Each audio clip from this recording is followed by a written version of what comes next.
কোনো পুরুষের সাথে অবৈধভাবে মেলামেশার মাধ্যমে কোনো নারী গর্ভবতী হওয়ার পরে যদি তারা বিবাহ করে, তাহলে উক্ত বিবাহ কি বৈধ হবে এবং সেই সন্তান কি পিতার সম্পত্তির ওয়ারিশ হবে?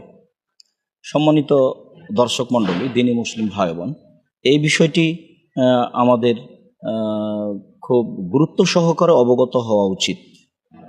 বিষয়টি যেমন অতীব গুরুত্বপূর্ণ, ঠিক তেমনি বড় পাপেরও ব্যাপার। যেসব পাপের কারণে মানুষের পরকাল হারিয়ে যায়, তার একটি বড় পাপ হচ্ছে অবৈধ সম্পর্ক। যেসব পাপের কারণে আল্লাহ তাআলা সরাসরি জাহান্নাম ঘোষণা করেছেন, তার একটি বড় অপরাধ হচ্ছে অবৈধ সম্পর্ক। সম্মানিত দিনী ভাই বোন, এই অবস্থায় তাদের বিবাহ বৈধ, যেহেতু এ সম্পর্ক তার সাথেই হয়েছে, এই সময়ে তার সাথে বিবাহ বৈধ, বিবাহ তার সাথেই দিতে হবে, এটাই ঠিক। আল্লাহ তাআলা এই কথাই বলেন।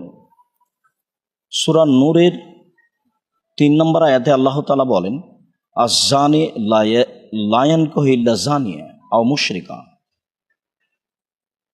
ব্যভিচার পুরুষই মাত্র ব্যভিচারিণী মহিলাকে বিবাহ করবে অথবা মুশরিক মহিলাকে বিবাহ করবে। অয-যানিয়াতু লা ইয়ানকিহুহা ইল্লা যানিন। আর ব্যভিচারিণী মহিলাকে একমাত্র ব্যভিচার পুরুষই বিবাহ করবে বা মুশরিক পুরুষ বিবাহ করবে। ওয়া হুররিমা যালিকা আলাল মুমিনিন। আর এই বিষয়টি মুমিন পুরুষ নারীর প্রতি হারাম করা হয়েছে। অত্র আয়াতে স্পষ্ট বোঝা যায় যে যার সাথে অবৈধ সম্পর্ক হয়েছে তার সাথে বিবাহ দেওয়া যাবে, কেননা আল্লাহ তাআলা হুবাহু এ কথাই বলেছেন। সম্মানিত দিনী ভাই বোন, এ কথা রাসূল সাল্লাল্লাহু আলাইহি সাল্লামও বলেন। আবু হুরায়রা রাদিয়াল্লাহু তাআলা আনহু বলেন, রাসূল সাল্লাল্লাহু আলাইহি ওয়াসাল্লাম বলেছেন, লা ইয়ানকিহু যানিয়াল মাজলুদু ইল্লা মিসলাহু। অবৈধ সম্পর্ককারী পুরুষ যার সাথে অবৈধ সম্পর্ক ঘটেছে তাকেই বিবাহ করবে।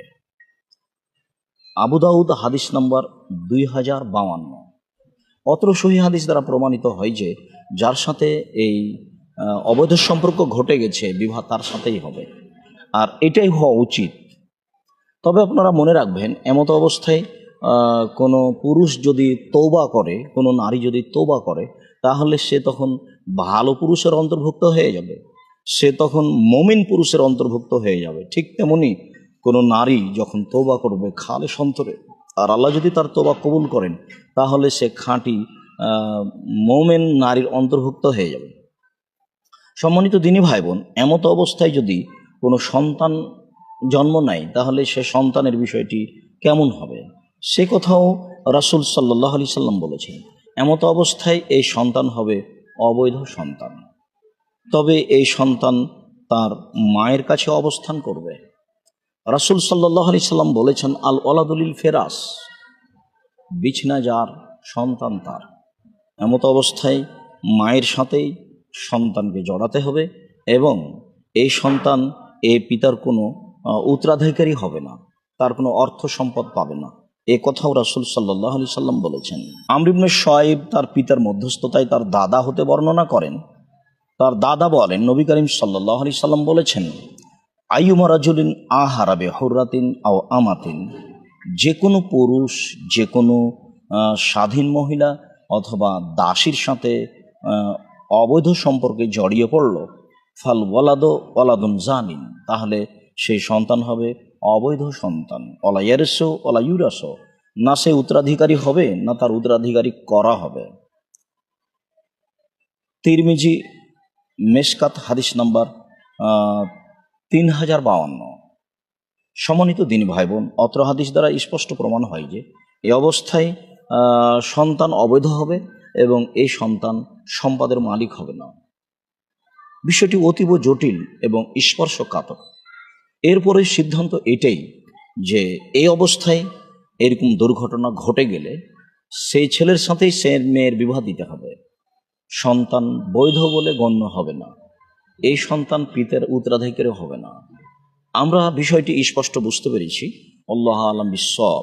সম্মানিত দিনী ভাই বোন, এই বিষয়ে আমরা আল্লাহর নিকটে অতীব গুরুত্ব সহকারে প্রার্থনা করব, যাতে কোনো মুসলিম পুরুষ নারী এই বিপদের অন্তর্ভুক্ত না হয়। আল্লাহ যেন প্রত্যেক মুসলিম পুরুষ নারীকে এই বিপদ থেকে রক্ষা করেন। আল্লাহুম্মা আমিন। সাল্লাল্লাহু আলা নবী ওয়া সাল্লাম। আসসালামু আলাইকুম।